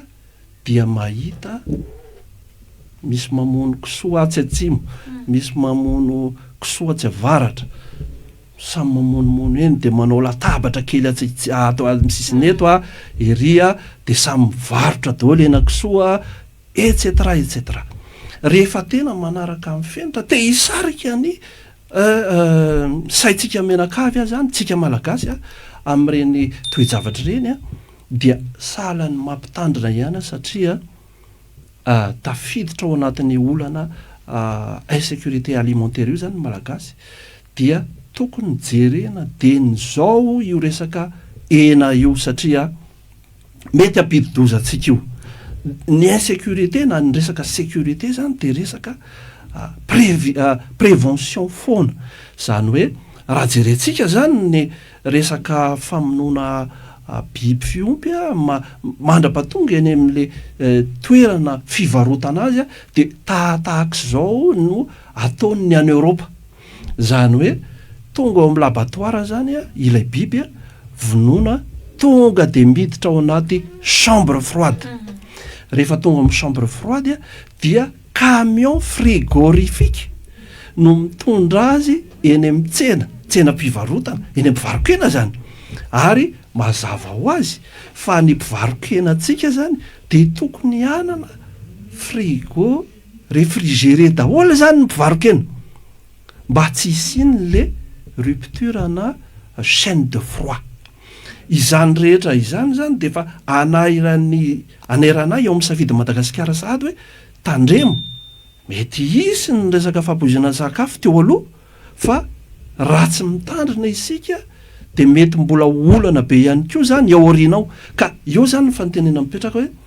ahoana ny fomba hidiran'ny Madagasikara miala amin'izao fomba tsika amin'izao fotaona zao hiditra ao anatin'ny fenitra iraisam-pirenena amin'ny resaka fivarotana ena zany satria ny atsika ety zany hitatsika misy posy misy moto misy sarety mitatitatitra kisoa à gauche à droite dia tonga de mipetraka fotsiny eny amin'ny fivarotana eny an-tsena eny misy lalitra mipetrapetraka etcetera etcetera ary tsy mahagaga satria rehefa misy ohatra ny fianakaviantsika avy any ampita tonga mandalo eto toerana na ireo vahiny torista andraisantsika nefa i Madagasikara dia anisan'ny fidiram-bola lehibe amin'ny firenentsika izany hoe vola vahiny ampidirin'ny mpizahatany tsy hita zany hoe rehefa tonga eto reny vahiny na malagasy miala sasatra eto Madagasikara reny tsy maintsy marary kibo daholo reny olo reny mandritra ny 5 andro azafady atongavana eto Madagasikara satria tsy manaraka ny fenitra izay tokony ho izy zany ny resaka fitantanantsika na ny fizerentsika zany ny resaka fivarotana hena mandeha moa ny fotoana Andriamantoa Irina Rakotoaridjona miresaka ianao zay hoe tokony sy ny fanaraha-penitra izay fa mampalahelo resahana manalilia tonga ma le izy hoe na ny resaka fitiliana aza mandraky 10 androany tsy mbola mivaly izay ahafahana mitsabo an'ireo mbola marary amin'izao fotoana izao eny amin'ny AGRA izay amafisinay ny fanohanana azy ireo ny indrindrina fianakaviana izay ao anatin'ny fitsaboana tanteraka amin'izao fotoana izao ivadika resaka politika tsika namana Irina Rakotoaridjona resaka Îles Éparses ny vaovao malaza amin'izao fotoana izao misy ny délégation izay nalefa nakany ivelany nakany Frantsa maromarina kokoa manao ny fifanantonana amin'ny frantsay mikasika ny reto nosy manodidina ireto ny fantatra treto ary manizingizina amin'izany ny sera ny CSS ny amin'ny hoe efa nisy ny fanapahana ny raisiny teo anivo firenena mikambana tamin'ny taona 7 hoe any malagasy ny Îles Éparses amin'izao fotoana izao indray lasa averina eo ambony latabatra ny adevitra mikasika an'izany inona ny mety ivoaka aorinan'izao fifanantonana izao mety hitondra zava-tsoa a Madagasikara ve zany itsasainiko kely raha setraka koa Clémence nivoaka voateo hitako tao anaty tambazotra serasera tao ny fanambarana iombonana any délégation malagasy sy ny délégation frantsay misy teboka 13 voasoratra ao nivoaka tamin'ny 3 jolay 2024 ity nivakiko le izy en diagonale fa ao amin'ny 9, 10, 9 sy 7 dia ny zavatra hitako fa dia miverimberina ao ny hoe fiaraha-miasa fiarahana miombonantoka zany hoe amin'ny teny frantsay moa izy no hitako fa ny fahitako anazy mamofopofona an'le fiarahana mitantana le izy amarintsika moa zay fa anapiko kely an'izay fantany Clémence fotsiny mpanao politika ianao filohana antoko ianao io le nosy malagasy eo zany le olana ankehitriny ny resaka aloha zany dia mazava fa fiandriana-pirenena no resahantsika zany amin'ity tapany manaraka ity za nanana dadabe zay tamin'ny andro fanjanahantany teto Madagasikara ary tsy lavitra n'io buffet du jardin io nyredona ny hira-pirenena frantsay zany ndra zareo teo Ambotsiroatra ilay dadabeako io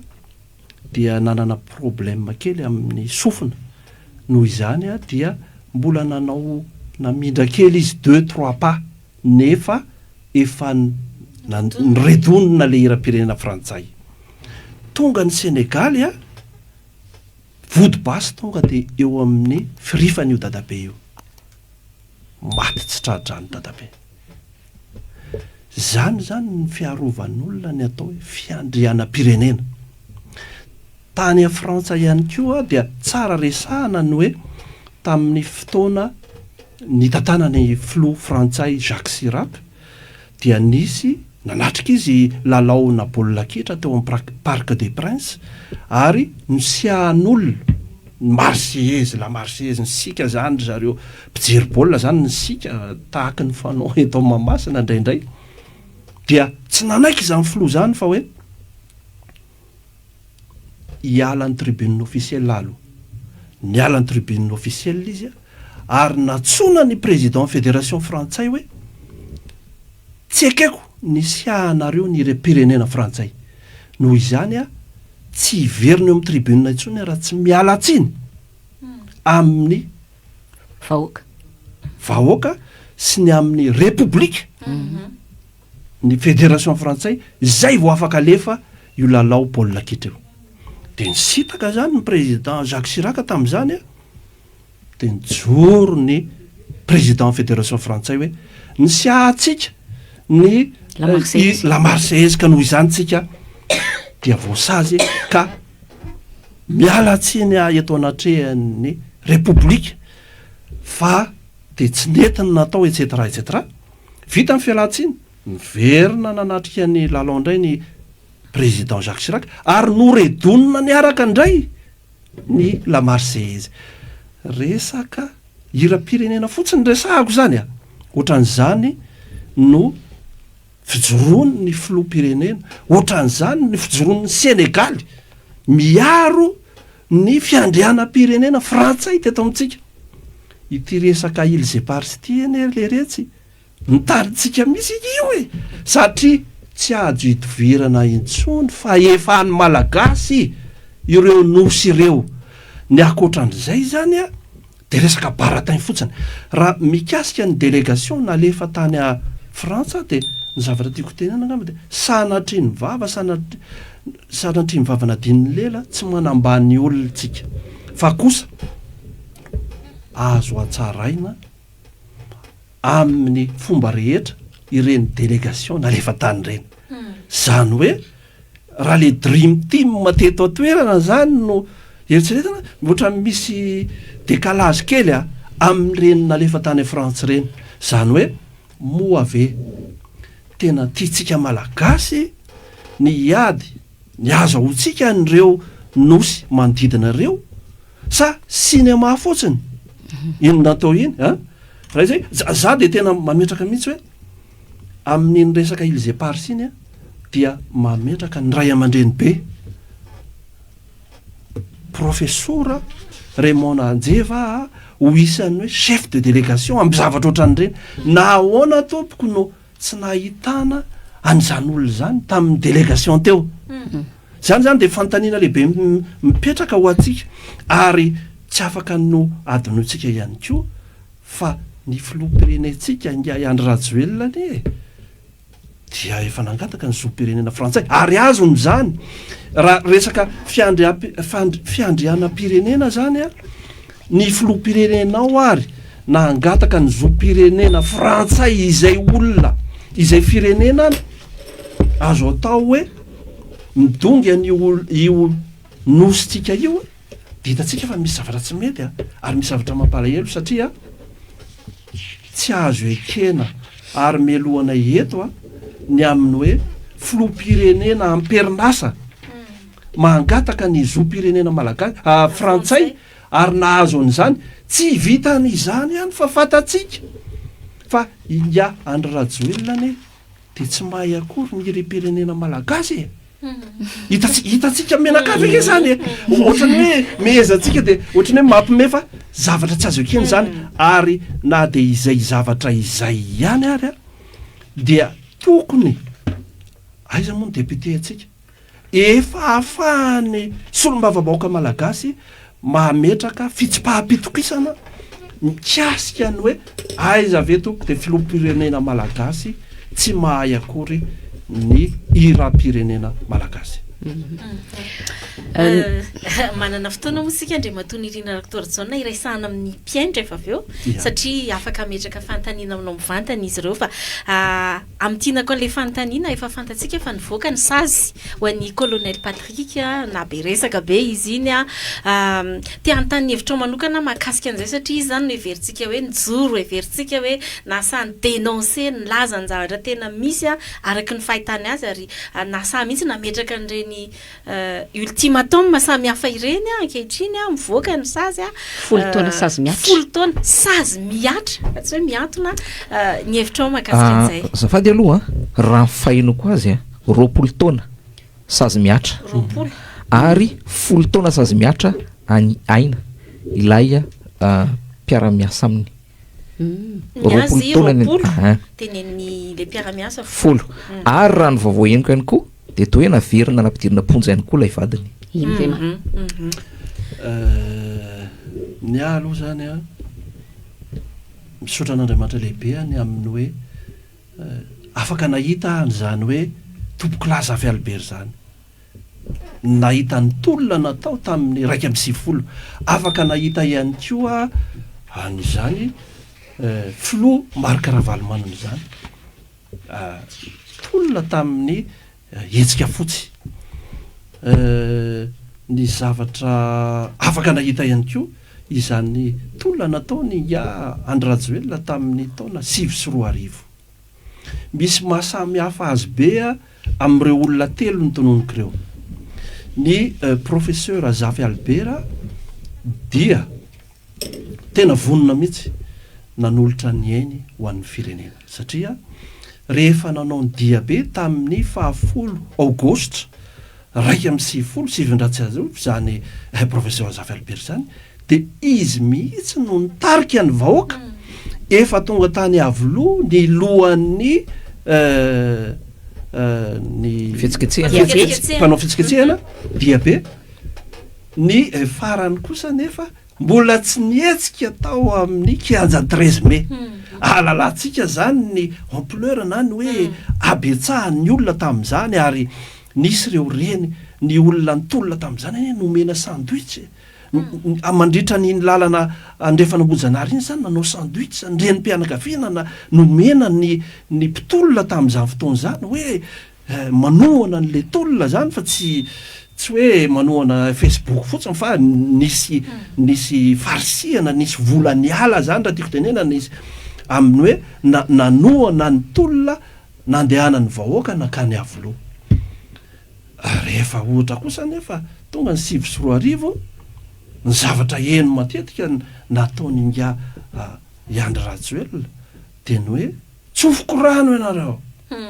tsofoko rano ianareo zany hoe karazany olona pisoloky zany le izy fa tsy mpitaritolona satria tsy tena vonona ny anolotra ny eno ho an'ny tandrazana zay zany zavatra tena marihana mihitsy hoe misy afetsifetsena le zavatra hoe andao fa hitolontsika anao an'izao anao an'ry nandeha tamin'izany moa fampanantenana marobe isan-karazany kanefa tsofina rano le vahoaka malagasy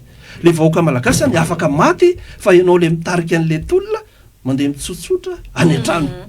eo zany de fa hita hoe ohatrohatry ny ahoana zany le olona entre guillemets hoe mitarika an'le tolona efa misy zany resaka soloky ao na tianao na tsy tianao nahita ihany koa rahalahy babako ngamba nahita any hetsika fotsy afaka niaraka mivory niaraka tamin'izany hoe Flo Marc Ravalomanana zany ny tena fa tsy miembitra koa zany ary ny rahantsika nahita ny rahatra nanjoany Flo Marc Ravalomanana tamin'izany hetsika fotsy zany fa ny apitsominy izy de efa nijoro ndray vonona ny hiatrika an'le tolona ary zavatra tsy azonao ho tenenina mihitsy eo anatrehany zany fivoriana miaraka amin'ny président Marc Ravalomanana zany ny resaka mihiba hoe misy zany olona manao tatitra hoe monsieur le président efa tonga ao ny zareo orange mitondra zava-maranitra anindrona atsika tonga de miteny Flo Ravalomanana hoe zafady tsy mahazo miteny zavatra mihiba ianao pozitifa ihany ny teny anao tsy maintsy mandeha tsika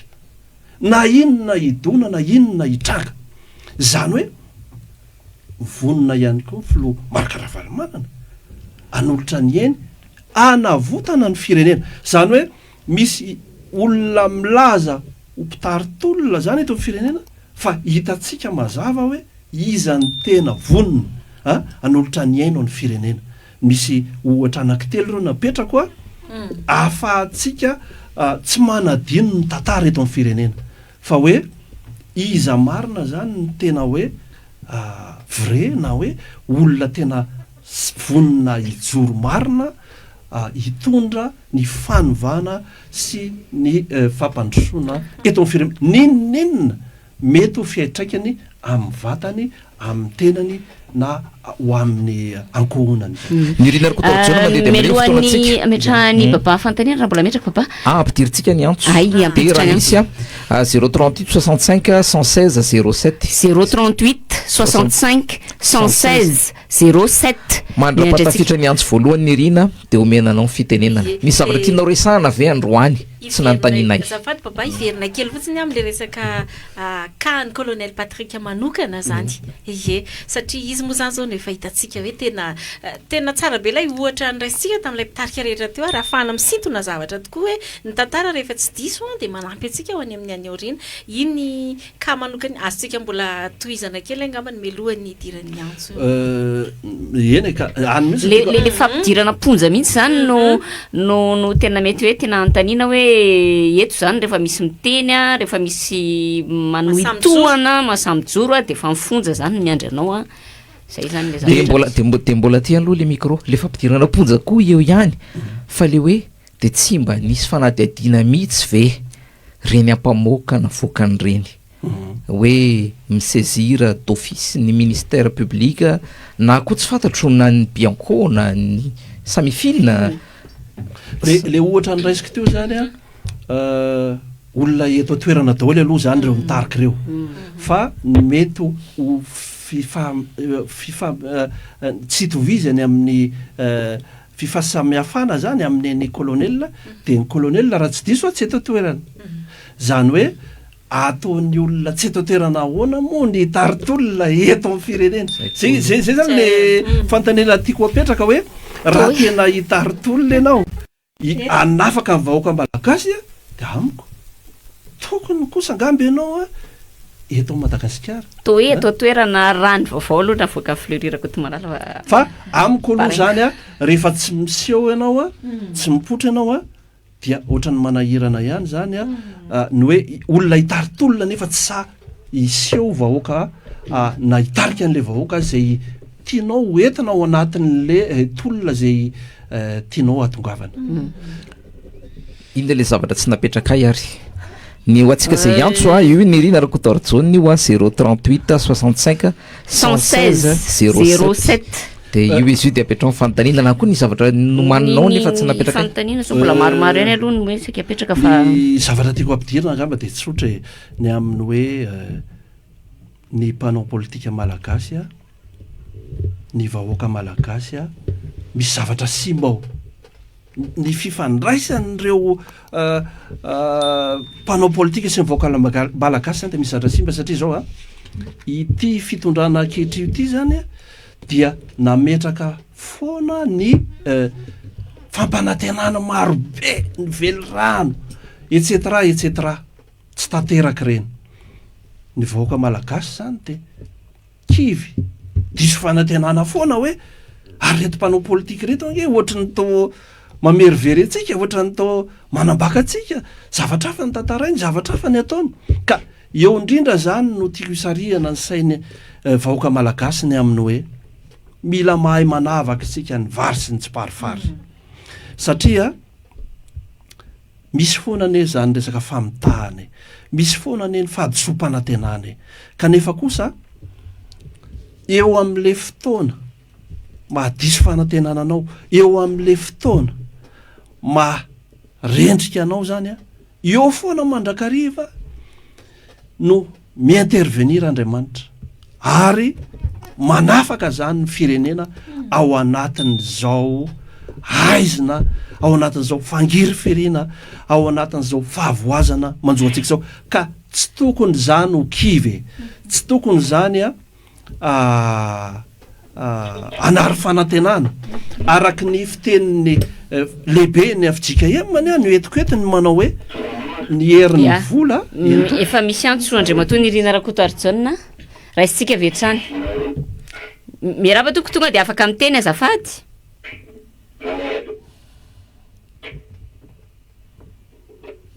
afaka miteny na vetrany toko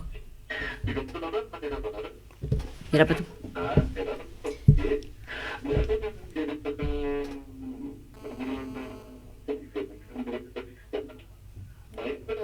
maheno tsara mihitsy zay maheno toko maheno zay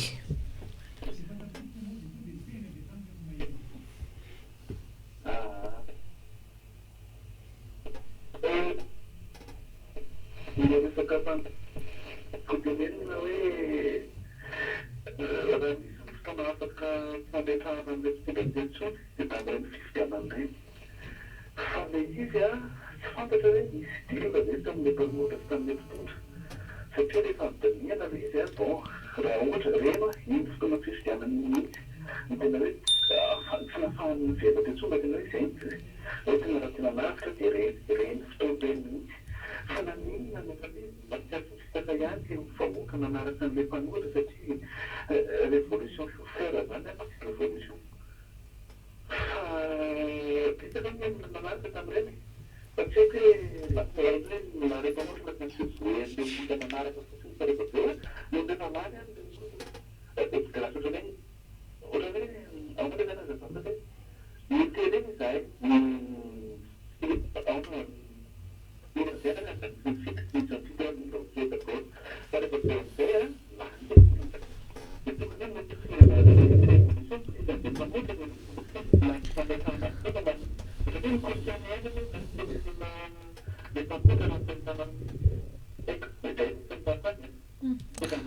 afaka mamaly anao ny rina tena hoe vrai révolution zany ho an'le olona ny tokony natao ary zay ny takiana. Marina tokoa tamin'ireny fifidianan'ireny dia nisy ny fizotra ny fifidianana zany raha resaka mairie eto Antananarivo aloha zany dia tokony amin'ny 6 ora na amin'ny 10 alina eo dia efa tokony ho fantatra mazava ny mpandresy raha eto Antananarivo aloha resahako. Dia za dia nitafaresaka tamin'ny tompon'andraikitra akaiky tao amin'ny antoko tim fa dia tena ao daholo ny PV ozy ny tompon'andraikitra naresy isika. Avy eo anefa mivokatra rahantsika menakavina hita fa tsy mbadika le vokatra. Isika ne tamin'ny etsika fotsy dia efa nanao ny tolole ny amin'ny hoe tokony anatsarana ny seny ny fitsanana avo momba ny lalam-panorenana nametraka nyreny ohatra hoe ny amin'ny fampiasana ny vola zany ny fototra na ny source ny vola ampiasaina mandritra ny campagne na ny plafonnement ny vola ampiasaina mandritra ny fifidianana. Tsy tratratsika le tanjona amin'ny ady zay natao tamin'ny etsika fotsy kanefa dia nandeha ihany le fifidianana raha tsika menakavina hita zany hoe sahala amin'ny hoe tsy maintsy na voatery nanaiky zay vokatra na roso teo tsika satria nanaiky nandray anjara tamin'le fifidianana ary fantatsika rehetra fa nisy ny alabato hoe nisy ny ordonnance marobe izay nampiasain'ny misy ny miaramila avy any amin'ny province zay nalefa teto Antananarivo ny fidy zany dia anisan'ny endrika alabato ihany koa tsy azo idivirana kanefa le resaka hoe ahoana ny endrika ioentitsika menakavy zany iadivana amin'izay valiny zay fifidianana izay. Hitatsika nge fa mafy de mafy ny herim-pamoretana eto Madagasikara dia manontany tena ihany zany ny état-major politika rehetra hoe ndao ary raha ohatra hidina an-dalambe indray tsika inona mety hany atsika eo ino to afaka miteny avy hatrany tompoko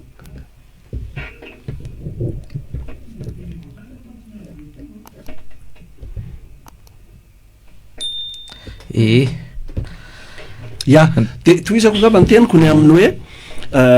hidina an-dalambe ve tsika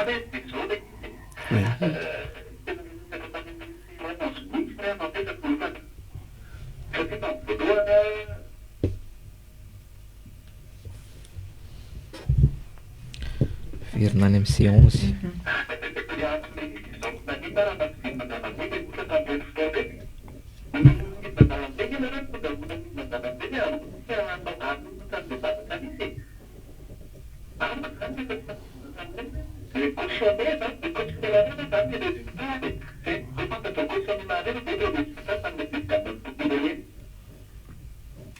ay ok ny resaka filoham-pirenena zany resahany namana teo ao amin'ny Antsoataribe ny resaka filopirenena ny resaka filopirenena fifidianana filopirenena aloha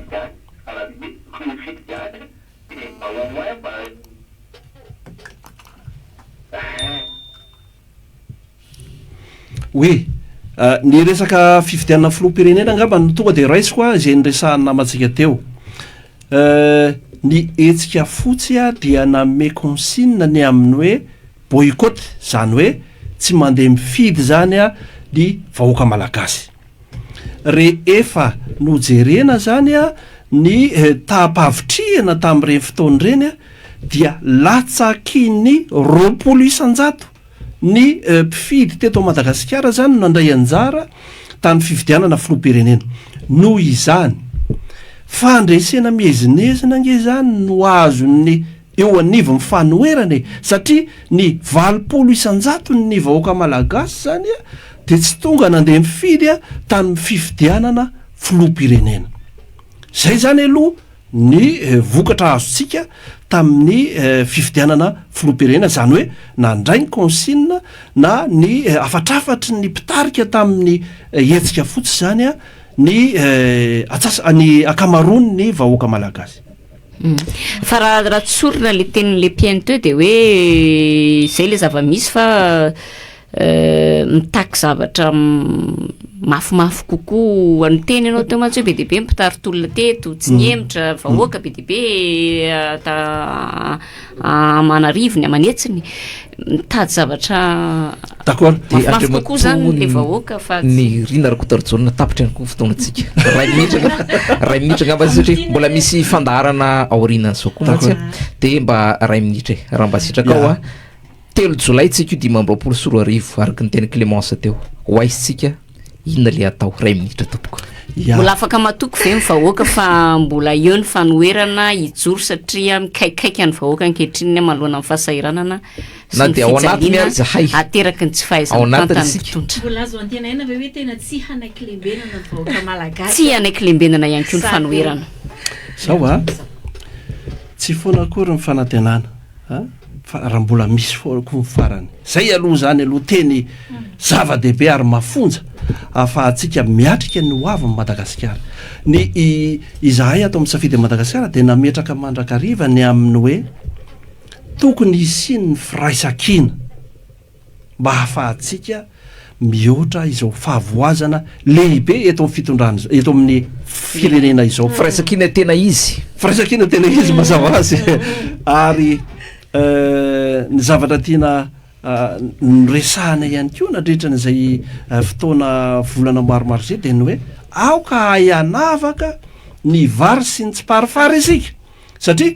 tsy afeninatsika fa betsaka ngeny atoko milaza ho mpanohitra kanefa tohatra ny mienoeno mitsikily fotsiny zay resaka sy ny stratégie apetsaka mpanohitra fa tsy tena mpanohitra akory zay zany aloha zany a ny firaisakina mahay manavaka ny varitsy ny siparifary ary ny tena amaranana n'le hafatra ho an'ny vahoaka malagasy zany de ny hoe Jehova mahay manavaka ny vahoakany amin'ny fotoana satria tsy azo tsika hidovirana fa Andriamanitra no gouverner mitatana an'izao tontolo izao ary izy ihany manana fotoanany tsy azo tsika elany zany itsika mpanohatra amin'ny mampanohatra tsika dia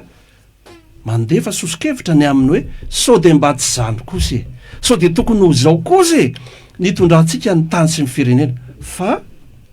tsy tsika no mitatana an'izao tontolo zao mbola misy le Andriamanitra izay manana fotoanany manana ny orany fa itsika manana fanantenana mandrakariva ka izany indrindra mbola hijoroantsika eto anio satria manana an'le fanantenana tsika koa aza miraviravin-tanana isika sikino ny firaisakina izay napetraky ny taolo malagasy ny amin'ny hoe akanga maro tsy vakinamboa azo tokana tsy mba ala tokana mitabe tsy lany mamba fa tsy maintsy mbola ho azo tsika ny fandresena farany eto amin'ny tany sy misaotra ho atsika aloha vetivety marina ny teny irina teo atsika ty amin'ny fanoherana fa izao zara ny faniriko mihitsy aloha mba misy olo ny fitondrana koa misokatra midanadana ao anareo ny fandaharana misy namana olo fitondrana zao le niteny misy olo fitondrana lay niteny hoe reny ara zava-misy tamin'le TVA 900 fa rehefa tsy zakanao le izy de aza mindram-bola ohatra fanesona ohatra fanepatebana koa zany fa asaitsika koa ny olo fitondrana ho avy eto raisiko kely fotsiny ny tenin'ny président ny Irina Rakotoratsorana teo satria vao androany isika no nanao fanomanana babasy Lilia ny fanamariana ny 17 taona ny antoko tiako Madagasikara ho any Rapitso dia efa mifameno mihitsy amin'izay efa teneniny afatra ny teneniny président ny Irina Rakotoratsorana teo ny zavatra ny teneniny président fanomanana ary mbola nanamafy aloha izy satria amalitsika le teny le PNT hoe tsy marina mihitsy ary mbola nanisingiziny izy fa tsy misy an'izany dila zany izay natony isorana be deabe ianao ny anaiky ny vahita atao anatin'ny tsy manaiky lembena tsy manaiky lembena moa de miezaka trano mivoy an'izay hoe tsy manaiky tsindrinao e de nisy an'ity hira anankiray ty ry izy mianadary izy telo hitako tany amin'ny tambazotra tany be deabe le afatra raha le hira 1:10 minitra fa ampahany kely no andao alefatsika atao anaty fandaharana mijery fitaratra ny lohateny zay moa zany le afatra ary tena misy ahatra ngeza be ny teneniny mivantana ao anatin'izay de zay no angatahako hoe 3 minitra kely 3 minitra kely de mialohany zay satria zany marana antsika anazy le hira de hira hitantsika miparitaka any amin'ny Facebook efa be deabe fa afaka téléchargenareo anohany zay hira zay fa de malaza zavatra be deabe ohatra lina moa le hira alefanao teo arakanena izy io de anao kokoa kely fotsiny satria mba misy ny fivoriana araka tamin'ny zareo 6e arrondissement amin'ny antoko ty mikarakara didipotra Faobe Rapitso de mba tsotsiniko de manao kokoa ny Sylvie de Rapitso miona ny didipotra sady any amin'ny 23e anniversaire ny tim fa ny didipotra am'izao efa misy le didipotra amerikana tsy marary tsy mandeha raha ary tonga de sitrany eo de afaka milalao fa sainga ny fa vity indray mandeha tsy afaka iverenana fanindroany itsony de misaotra ny Irina de ay alefa sore de misaotra indrindra andao hoe notsika zay hira zay de manao velomitsika rehefa avy mihaino ampahany kely ngamba fa ho avy ny fotoana enotsika azo manontolo